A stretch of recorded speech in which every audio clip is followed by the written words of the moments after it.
28 फरवरी 2026 को इजराइल और यूएसए मिलकर ईरान के खिलाफ एक ऑपरेशन लॉन्च करता है, जिसमें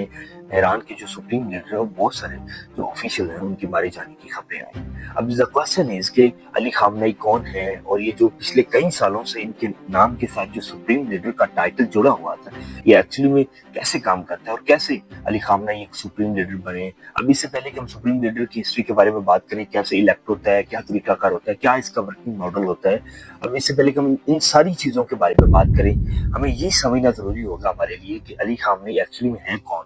और कहाँ पर एजुकेशन हासिल की और कैसे ये ईरान के सुप्रीम लीडर बने। तो आज की वीडियो में ये सारी चीज़ों के बारे में स्टेप बाय स्टेप बात। अली खामनेई, जिनका पूरा नाम सैयद अली हुसैनी खामनेई है, और जिनके फादर का नाम जवेद खामनेई जबकि मदर का नाम खदीजा मीर दमादी है, जो कि दोनों ही एक इस्लामिक स्कॉलर और शिया मुस्लिम को रिप्रेजेंटेटिव करने वाले थे। दूसरी तरफ अगर इनके नाम के साथ जो खामनेई है इसकी बात करें तो ये जो खामनेई है बेसिकली ये निकल के आया है, ये ईरान का एक शहर है तबरेज़, वहाँ के एक छोटे से कस्बे से निकल कर आया है खामना, और खामना से फिर खामनेई बना है। उसके बाद अगर हम खामनेई की एजुकेशन की बात करें तो बहुत छोटी एज में इन्होंने कुरान के हवाले से एजुकेशन हासिल करना शुरू कर दी और अपनी हदीस के हवाले से एजुकेशन हासिल करना शुरू कर दी। अब उसके बाद 1957 के अंदर जो अली खामनेई है कुछ टाइम के लिए नजफ जाते हैं ताकि फर्दर एजुकेशन को कंटिन्यू किया जा सके, लेकिन वहाँ पर ज्यादा अरसा ये रहे नहीं। अब कुछ ही अरसे के बाद ये वापस आते हैं और उसके बाद ईयर 58 के अंदर ये होम के अंदर सेटल होते हैं और वहाँ पर अपनी एजुकेशन को कंटिन्यू करते हैं under the supervision of Hussain Borujerdi और आयतुल्लाह खुमैनी की सुपरविजन में ये अपनी एजुकेशन को कंटिन्यू करते हैं। दूसरी तरफ जब अली खामनेई मस्जिद के अंदर थी तो इन्होंने बहुत ज्यादा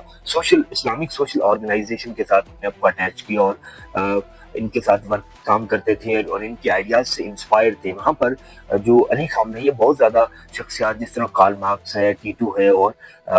गोएरा जैसी बड़ी बड़ी शख्सियात हैं, इनसे भी इंस्पायर्ड था और इनके आइडियाज और इनकी थ्योरी से बड़ा इंस्पायर्ड था। दूसरी तरफ जहाँ पर अली खामनेई हदीस और इस्लाम और कुरान की एजुकेशन के बारे में बड़ा इंटरेस्टेड थे, बड़ा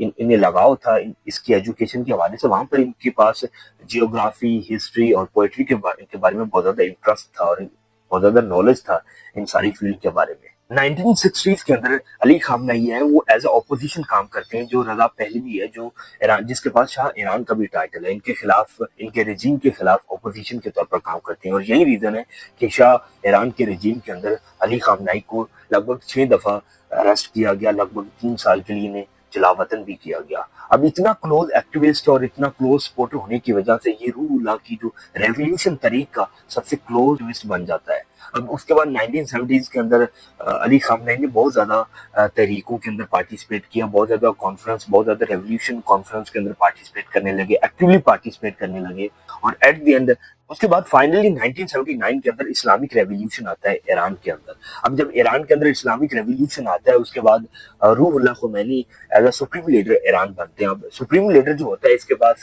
सबसे ज्यादा इस्लामिक जूरिस्ट और इस्लामिक लॉज के हवाले से नॉलेज होता है, इस्लामिक लॉज के हवाले से ये एक्सपर्ट्स होते हैं। और फिर जितनी भी गवर्नमेंट की ब्रांचेस होती हैं जिसमें मिलिट्री, सोशल मीडिया और दीगर जितने भी इदारे होते हैं, प्रेसिडेंट और पार्लियामेंट्री बॉडीज, सारी बॉडीज सुप्रीम लीडर की ही बनाई हुई लिमिट्स के अकॉर्डिंग ही काम करती हैं। लेकिन दूसरी तरफ 1979 के अंदर जो अली खामनेई है उसको खुद रिजवी एक ऑर्गेनाइजेशन है उसका हेड बनाया जाता है और साथ ही साथ उसके बाद अली खामनेई ईरान के प्रेसिडेंट भी बनते हैं। फाइनली 1989 के अंदर जब रूहुल्लाह खुमैनी की डेथ होती है तो जो सबसे स्ट्रॉन्ग कैंडिडेट थे जिसके पास इस्लामिक यूरिस्ट, इस्लामिक लॉ के हवाले से एक्सपर्ट थे, इस्लामिक लॉ को जानते थे और इस्लाम के बारे में सबसे ज्यादा नॉलेज था इनके पास, फिर एज के हवाले से ज्यादा स्ट्रॉन्ग कैंडिडेट थे। तो ये सारी चीजों को लेकर फाइनली जो है रूहुल्लाह खुमैनी की डेथ के बाद इन्हें ईरान का सुप्रीम लीडर बनाया जाता है फाइनली 1989 के अंदर, और ये सर्व करते हैं 2026 तक ये ईरान के सुप्रीम लीडर रहते हैं। जब फाइनली 28 फरवरी को इजराइल और यूएसए ने एयर स्ट्राइक की तो इसमें इनकी असैसिनेशन हो जाती है। अब सबसे बड़ा सवाल ये है कि ईरान का अगला सुप्रीम लीडर कौन होगा। मुश्तबा खुमैनी, अली हुसैनी और अली रजा आरफी जैसे बड़े बड़े स्ट्रॉन्ग कैंडिडेट सुप्रीम लीडर बनने के एलिजिबल है, लेकिन मैक्सिमम जो चांसेस हैं वो मुश्तबा खुमैनी के हैं क्योंकि ये former supreme leader Ali Khamenei के बेटे हैं। बहुत शुक्रिया आपका।